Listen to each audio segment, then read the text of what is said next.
As the days until Fallout 76's release tick by, more and more information becomes available to us on a day-to-day basis.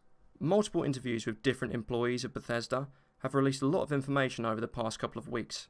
Details on the beta, why West Virginia was picked as the location, what might be the inspiration behind Vault 76, and details of the camps and settlements and even nuclear bombs that you can launch in the game in collaboration with other players. Not only will this video hopefully bring some new information to you viewers, but it'll also clarify a couple of points that we made on our previous video, where answers to the questions that we posed weren't at that time available. Whilst searching for the latest news to be released about Fallout 76, I came across an interview that happened with an Italian gaming magazine between Todd Howard and their chief interviewer. In this interview, they discussed what state the game will be at when the beta is released. In the interview, Todd Howard stated that the beta should be the final edition of the game. This means that we can expect that when the beta is released, the game we are seeing should be the game that is released on the international release date of the full version. In addition to this, Todd Howard also stated that he hopes that Bethesda will not have to wipe the servers post-beta. Now this means that players participating in the beta that have pre-ordered the game and have made progress, whether it comes to building or actual character progress, will not have their progress wiped when the full version of the game is released. Now players of previous Fallout games will know that the only real way to get around is travelling by foot. There's no vehicles, there's no other forms of transport that you can actually use in the games apart from, say, vertibird. It has been released in Fallout 76, there will still be no vehicular transport in the game other than being on foot. However, even though the game is online, there will be fast travel. Having a way to fast travel from point to point on the Fallout 76 map should be extremely helpful considering that the map is 4 times bigger than that of Fallout 4's. In our previous video, we discussed a lot of talking points around how we are going to be able to stop players that have accessed the beta to level up their character and their environment around them before the full game is released, killing lower level players as they come out of the vault. It's been released in another interview with Todd Howard that there will be a mechanism to stop players who are a higher level preying on those that are lower levels in the game, especially those that are at risk of being killed as soon as they step out of the vault. We've learned that players below level 5 cannot be killed by players that have been already playing the game and leveling up. However, does this mean that players below level 5 can't kill players above their level? There seems to be a loophole here where players above level 5 targeting players below level 5 cannot do this, but can level 5 players and below defend themselves.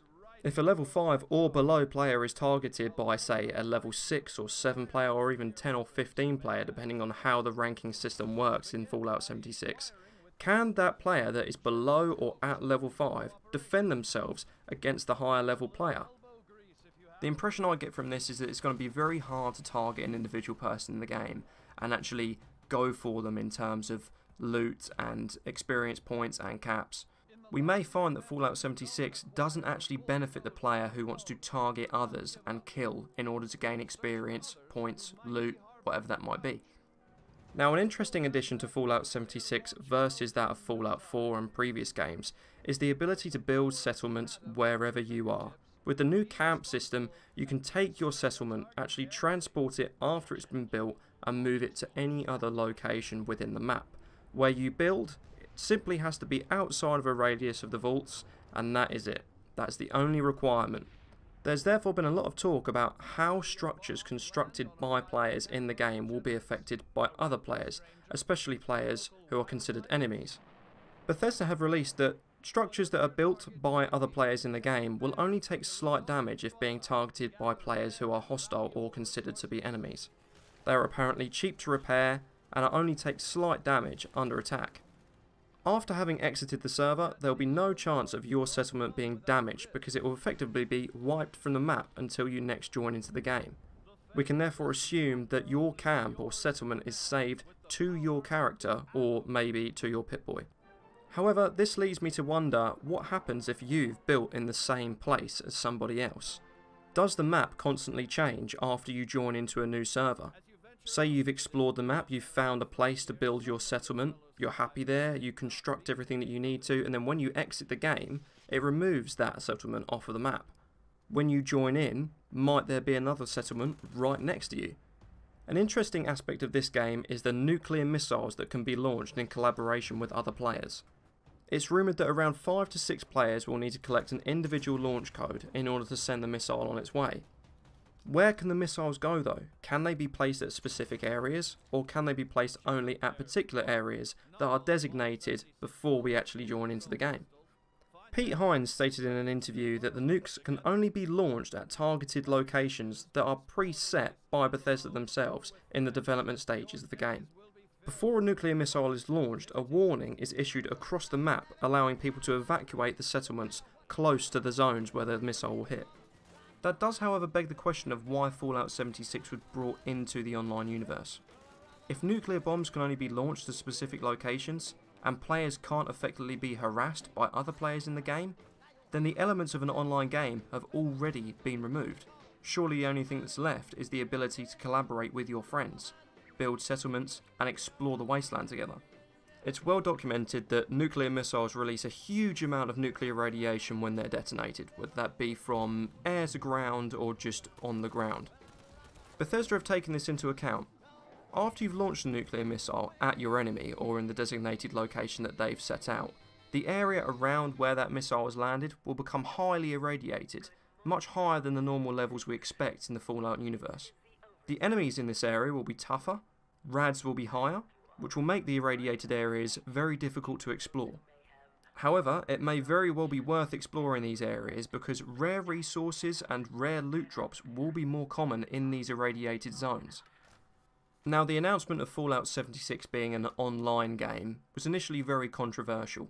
Fallout games that have come beforehand, whether you're a recent addition to the franchise like myself playing Fallout 4, or you've been there from the beginning, right the way through from the PC games up to Fallout 3 and Fallout New Vegas, players know that Fallout is a story-driven offline single-player game, and Bethesda are very into this kind of game. They're one of the massive supporters of the Player One movement. Stories that are driven by a single player progressing on a very story-focused game. So where did this idea of bringing Fallout 76 to the online universe come from? Interestingly enough, Fallout 76 is actually the online design of Fallout 4. In an interview with NoClip, Todd Howard stated that the design for Fallout 76 is actually a modified version of what the online Fallout 4 universe would be. Bethesda are one of the games companies that have been renowned for their DLC content. They're not into doing things simply, they're into delivering very good quality content to their fan base. When it comes to the DLC, this is the commitment that they like to uphold. We now know from a couple of interviews that all DLC, big or small, released for Fallout 76 will be free. Apparently, a huge amount of DLC has been planned and updates to the game will continue years after its release. Whilst investigating the latest news to come out about Fallout 76, a question popped into my mind about the timeline that Fallout 76 has been released on. Now, according to Bethesda, Fallout 76 is released way before Fallout 4, 25 years after the bombs dropped. Now, going off the rules of nuclear half-life, when a nuclear bomb is dropped, its effects are felt most predominantly at the beginning of its detonation. As time goes by, the effects of radiation from that nuclear bomb slowly taper off.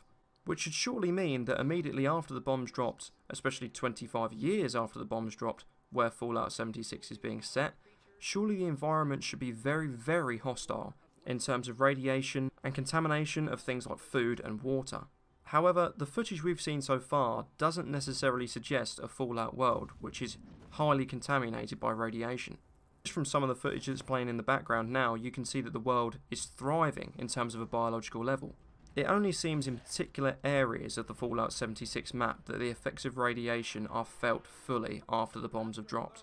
The developers of Fallout 76 though have stated that in terms of places to be targeted by nuclear bombs, West Virginia wouldn't necessarily be one of these places.